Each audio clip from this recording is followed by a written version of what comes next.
From University of Illinois Extension, I'm Todd Gleason. It's the 4th of July holiday. Today, we'll focus on uniquely American stories of independence, agricultural adaptation, and the land. We begin where the nation started. We'll look back at Thomas Jefferson drafting the Declaration of Independence, summarizing the self-evident truths that justify the American colonies breaking ties with Great Britain. That same spirit of forging a new path is deeply rooted in our agricultural history. We'll explore the story of corn, detailing how farmers adapted crosses of flint and dent corn across the expanding Midwest to lay the groundwork for modern hybrids. And then we'll hear how the soybean came to America, starting with the sailor who first brought the beans to Savannah, Georgia in the 1760s, the agricultural pioneers who later expanded the crop's genetic diversity. Along the way, we'll travel to the knotty landscape of southern Illinois, where Dixon Springs Research Farm has spent decades protecting the region's soils, including the early development of no-till farming methods that are still used across the country today. It is a 4th of July look at the history, the crops, and the soil that built the nation.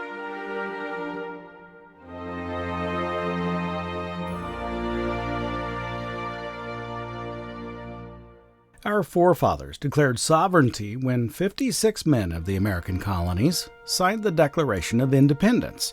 It was drafted by Thomas Jefferson between June 11 and June 28 of 1776. What Jefferson did was to summarize self-evident truths and set forth a list of grievances against the king in order to justify before the world the breaking of ties between the colonies and Great Britain. What follows is an excerpt of the beginning and ending of the United States Declaration of Independence Jefferson wrote.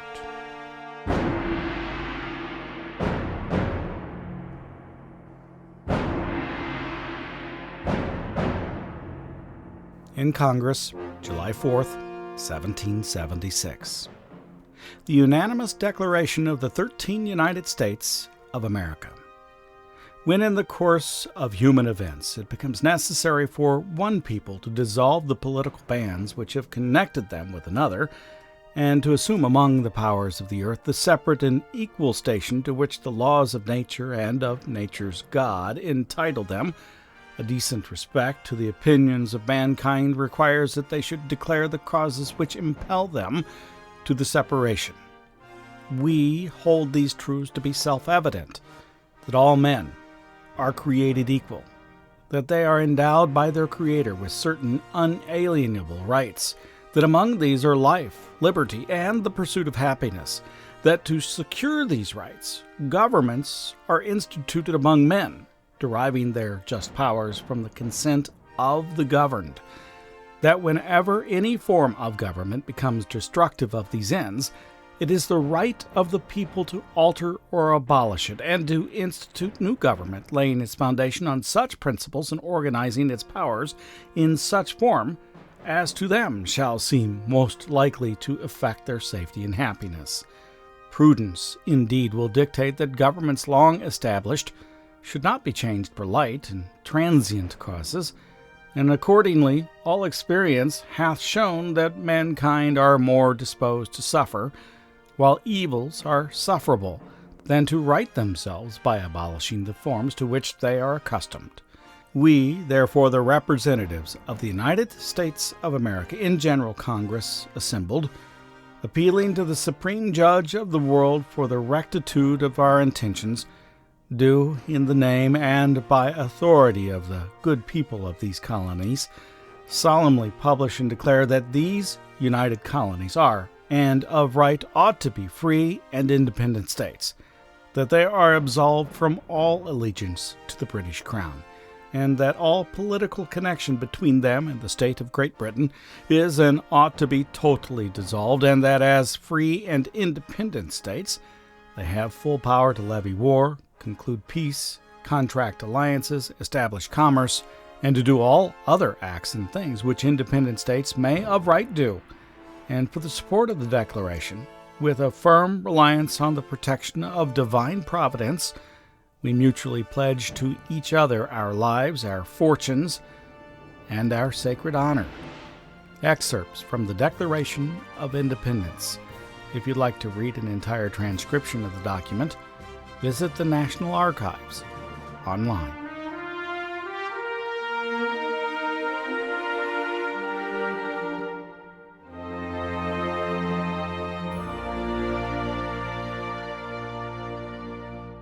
It's the 4th of July weekend. Now let's get into the Wayback Machine. We'll hear 3 stories from the early 2000s. All 3 detail agricultural history in the United States. 2 of them explore our primary row crops. Explore, by the way, is a good word for how corn and soybeans came to America. The other looks back at how University of Illinois researchers in the southern part of the state, concerned with soil erosion, worked to change how those 2 crops were managed in the field. We'll start with the history of corn, how it came to the U.S., and the primary role Illinois has played in its development. Corn was first domesticated in Mexico between 4,500 and 7,000 years ago along the 18th parallel.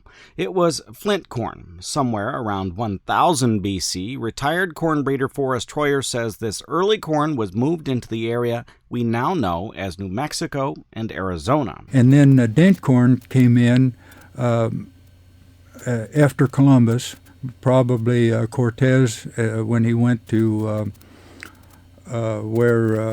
Tampa Bay, when he went to Tampa Bay, probably brought the first dent corn to the United States. The critical thing about these 2 moves was that the corn, flint and dent, had to be adapted to longer days and cooler, shorter seasons. Now, dent has also been developed in Mexico, but much later than flint, probably about 1500 BC, says Troyer. So flint corn came into the southwestern part of the United States, and dent corn traveled much later into the eastern U.S. Dent corn was superior to flint in almost every respect. The kernels were larger and the yields were greater. Soon enough, European settlers in the New World recognized the 2 different kinds of corn were related and could be crossed. And the flints were the source of earlier maturity that was needed, and the dents were the source of higher yield and also better feeding traits. So some number of people in Virginia and in Tennessee and Kentucky crossed flint by dents to develop varieties. Generally, says Troyer, it is estimated that by the time most of the United States had been settled, in the 1840s, about 250 different varieties of dent/flint crosses had been developed. The Corn Belt at that time still hadn't made its way northward. The prime growing states were Virginia, Kentucky, and Tennessee. And the reason for that is that the land grants from the Revolutionary War from Virginia, the state of Virginia, and also the land grants that were issued to veterans of the Mexican War were virtually all in that area. There was a small area in southern Ohio on the Scioto River, but there were 2 areas in Tennessee and there's 2 areas in Kentucky, and of course the corn in Virginia was already there. I mean, you know that they had already worked with it before the movement west started. It is the combination of what American Indians did in bringing flint corn north into the U.S. and what European settlers did with dent corn on the East Coast that has resulted in the hybrids grown today by farmers in the new Corn Belt. Nebraska, Iowa, Missouri, Illinois, Indiana, and Ohio. As farmers settled those states, they brought the 250 dent-flint crosses northwestward with them. 40 years later, in the 1880s, these producers had adapted the 250 varieties to the local conditions in the states across the Midwest. It resulted in 1,000 locally adapted open-pollinated varieties of corn. In 1888, Iowa, for the first time ever, raised more corn than any other state in the Union. The extra 750 varieties of open-pollinated corn, says retired corn breeder Forrest, were more drought-tolerant and shorter seasoned than the original 250. Out of those 1,000 varieties, I don't know the exact number, but there were probably 20 or 30 varieties that were grown much more than the others. One thing that contributed to that was the corn shows. One of the most popular varieties was called Limming. It was developed about 40 or 50 miles northeast of Cincinnati, Ohio, in Wilmington, and had won a corn show in Paris, France. It was the first widely adapted variety of yellow corn. Half of all the yellow corn grown in the U.S. was at one time Limming corn. It actually represented just 1/4 of the total U.S. corn crop. because 50% of the corn grown in the mid-1800s was white dent corn, not yellow dent corn. Well, the next big variety was to become the foundation of almost all of today's hybrid corn. It was called Reed's Yellow Dent. Troyer says Robert Reed developed the variety by accident when he moved from Russellville, Ohio to Delavan, Illinois. In that first year, he planted and saved back seed from a variety called Gordon Hopkins corn. It had been planted late in the season. The following spring, he planted the Gordon Hopkins corn again. He didn't run a germination test, and he got a field of corn where the stand was too good to tear up, but it wasn't as good as it should be. So he went in and he hand-planted what they called a common early yellow flint that was grown in the area. And because the early corn was planted later, they crossed.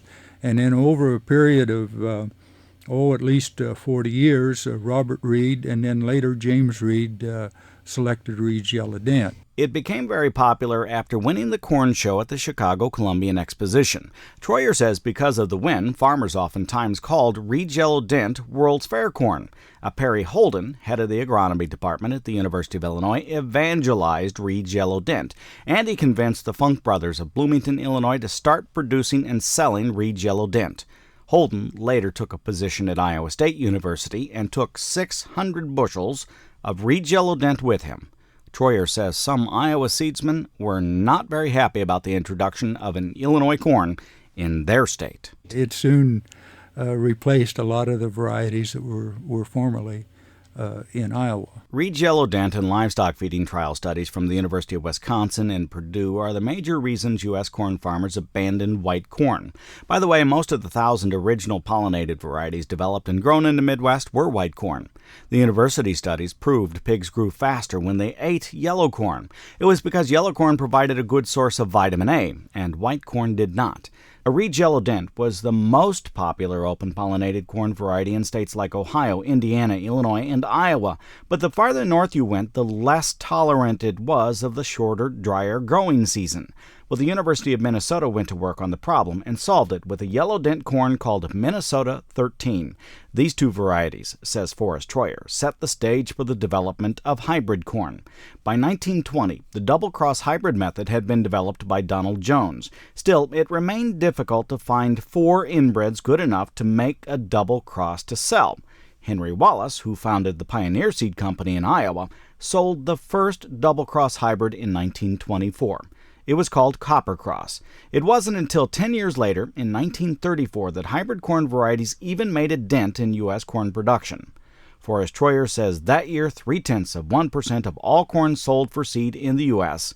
was a hybrid. And Iowa was the fastest growing, partly because of the work that the editorials that Henry Wallace wrote for Wallace's Farmer. And by World War II, by 1941, 1942, I believe 90% of the corn in Iowa was hybrid, and the rest of the Corn Belt wasn't far behind. Just a few more years, that they. It was an amazing thing once it got going. It was quickly accepted. In 1934, that 0.3% of hybrid seed sold in the U.S. came primarily from 2 companies, Pioneer and the Funk Brothers Seed Company of Bloomington, Illinois. In 1935, Troyer says the first Ag Experiment Station hybrid was introduced, U.S. 13. A year later, Iowa 939 was released. In those early years of hybridization of corn, it was thought farmers would buy the original material and then produce their own hybrids. That's how open-pollinated crosses had been adapted throughout the Midwest, but the model didn't work for hybrid corn. So the corn seed companies prospered. Pioneer and Funk, along with DeKalb, were the 3 largest. These 3 companies and the experiment stations used the available open-cross yellow dent corn to develop their hybrids. It was at this point that the majority of the genetic diversification of the domesticated corn plant was lost. Today's hybrid corn comes from about 8 genetically different open-pollinated yellow dent corn lines. They include Lemming, Lancaster, Reed's Yellow Dent, Minnesota 13, Northwestern Dent, Funk's Yellow Dent, and Troyer's Reed, along with 176A. But over time, the thing that happened is that those inbreds that came from those popular varieties became the backbone of the hybrid seed corn industry, And what it really amounted to, as more emphasis was put on wide adaptation of the hybrids, the inbreds from the varieties that did well over a more widely adapted area came to the forefront, and they're the backbone of the hybrid seed corn industry today. Forrest Troyer traced half of the seed corn sold today to Reed Yellow Dent and another 20% directly to Lemming, Lancaster, Minnesota 13, and Northwestern Dent. It's a narrow genetic base from which to work, and before his death in May 2015, he said this confines the ability of corn breeders to continue improving Yellow Dent. During his professional career, Forrest Troyer developed or co-developed 40 commercial hybrids that sold more than 60 million bags of seed in North America. This is enough corn to plant all North American production for 2 years. His most well-known corn hybrids from 1974 to 1983 were Pioneer hybrids 3732 and 3780. We'll explore the history of the counterpart to corn in the United States, its primary rotational partner, soybean, in just a moment. But first, let's talk about the soils these two crops are grown on and how they're managed. The belief that the soil, the land, is the rock upon which the Illinois economy rests has been long held. In fact, it's inscribed on the face of Davenport Hall on the quad right here at the University of Illinois. The inscription reads, "The wealth of Illinois is in her soil, and her strength lies in its intelligent development." The hall was dedicated in 1901. The U of I's Dixon Springs Research Farm has been working under that premise since its inception in 1938 and has developed many production methods that are still in use today.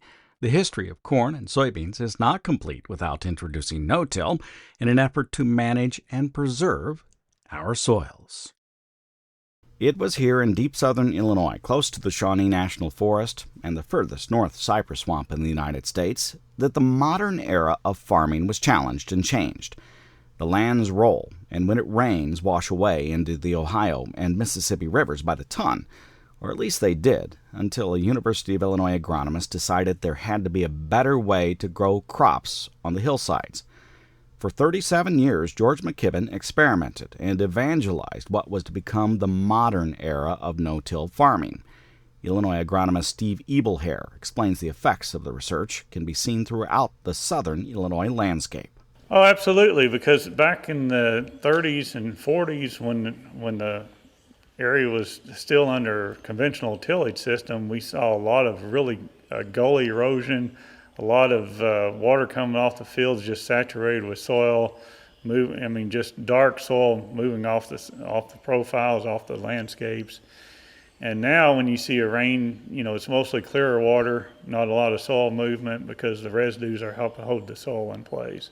So we don't see the gullies that we once saw under conventional till system where the water has moved tremendous amounts of soil off the profiles. What really made George McKibben's no-till experiments at Dixon Springs work as a soil-saving tool is pretty simple. And there's a reason it took so long for farmers to adopt the practice, meaning reasons it wasn't thought of or worked on prior to the 1960s. The technology to control weeds hadn't been developed and adapted to the farm before that time. The herbicides allowed McKibben's no-till experiments to work, says Ebelhair. It's really the merger of good weed control herbicides coming into the market and the pioneering efforts of George McKibben that really made no-till take off in the early 60s into the 70s. And then in the mid-1990s, when the herbicide-resistant varieties of soybeans were introduced, no-till really began to boom. The crop had been modified to withstand being sprayed with a herbicide, and no-till acres around the nation and in Illinois jumped. The first time no-till soybean acres outnumbered any other tillage method in the state of Illinois came in 2007, 41 years after George McKibben planted his first no-till experiment at Dixon Springs.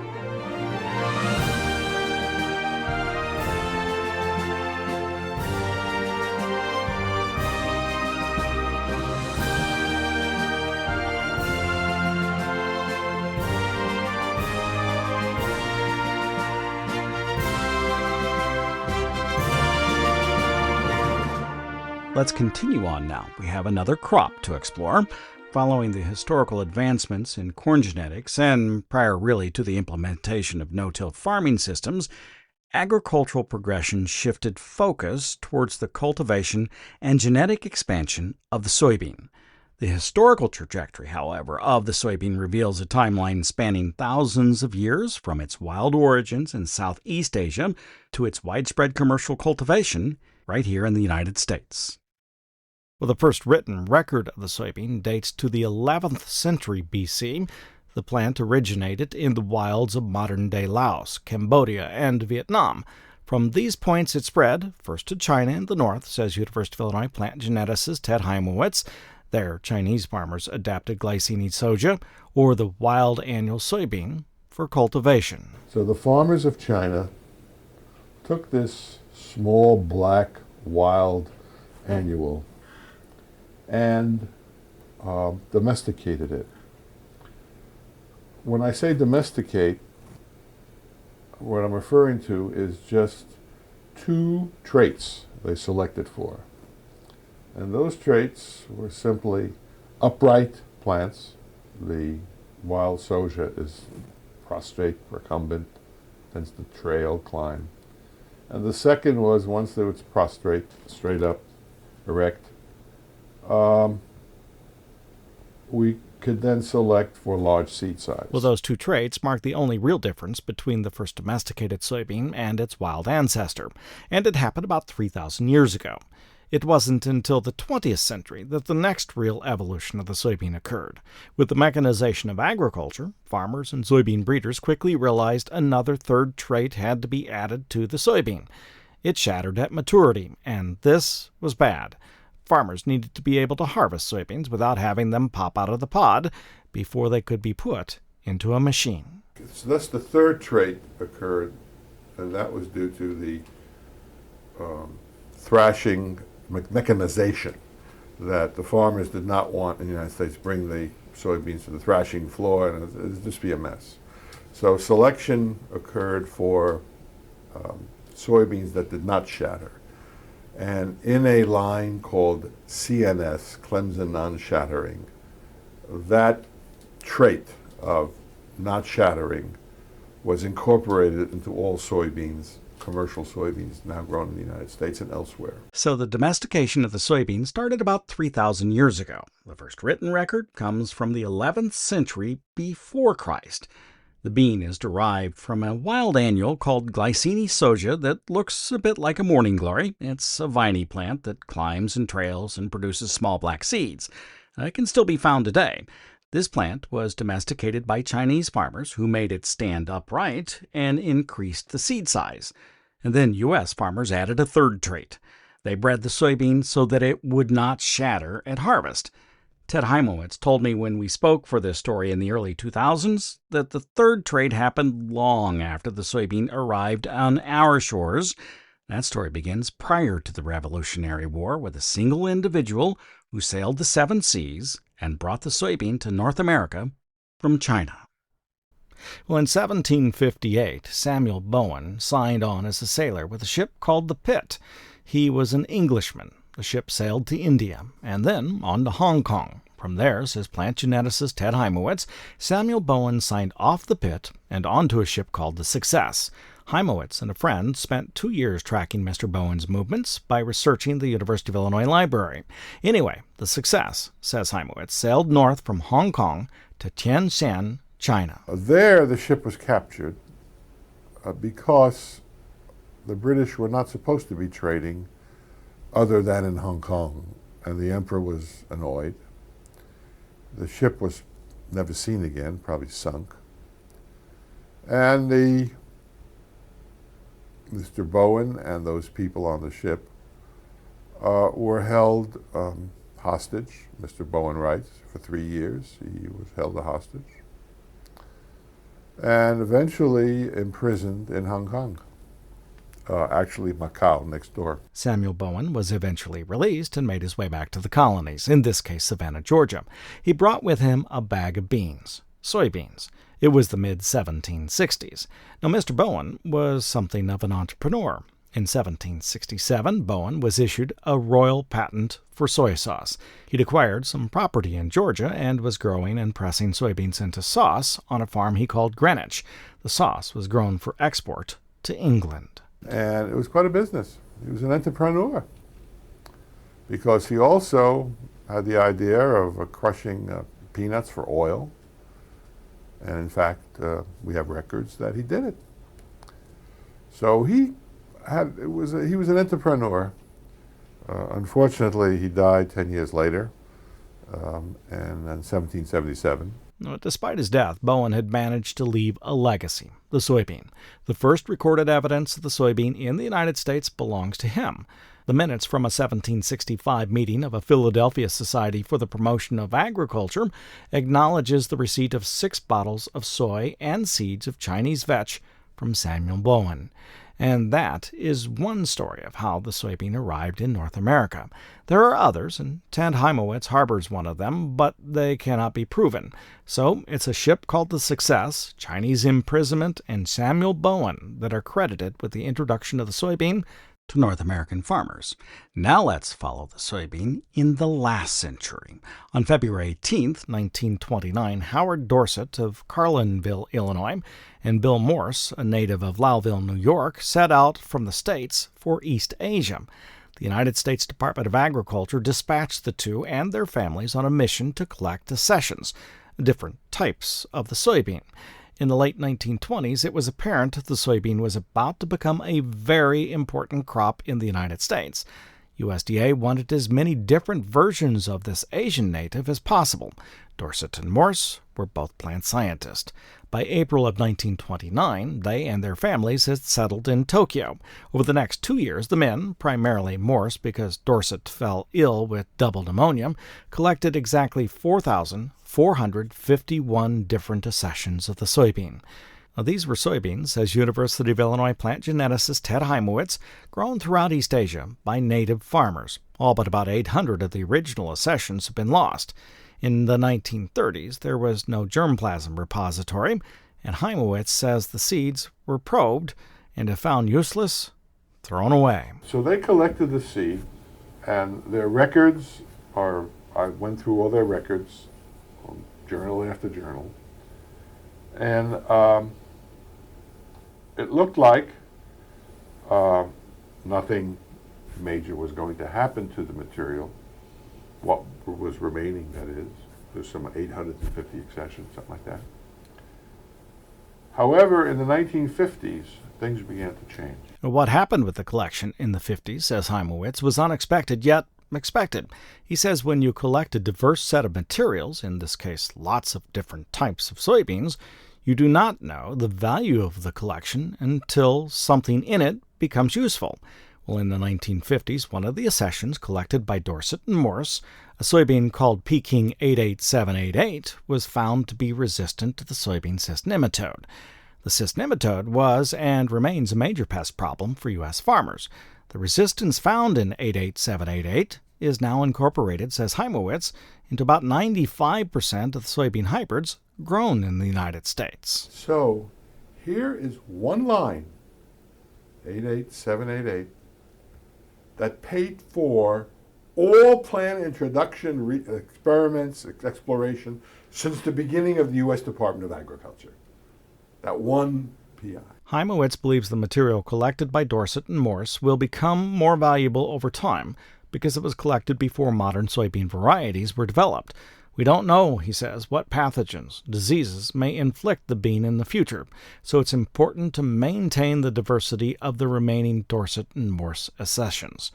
Those accessions are housed here on the Urbana-Champaign campus of the University of Illinois in the USDA Soybean Germplasm Collection. That wraps up our celebration of the nation and some of the foundational developments in North American crop production on this July 4 holiday. From Forrest Troyer's tracking of the narrow genetic base of modern corn hybrids through Reed Yellow Dent, to the soil saving and moisture management revolutions brought on by no-till farming systems, and finally the millennial-long domestication of the soybean. The through line of this agricultural history is the critical intersection of the genetic preservation and continuous agronomic adaptation. I'm Illinois Extension's Todd Gleason.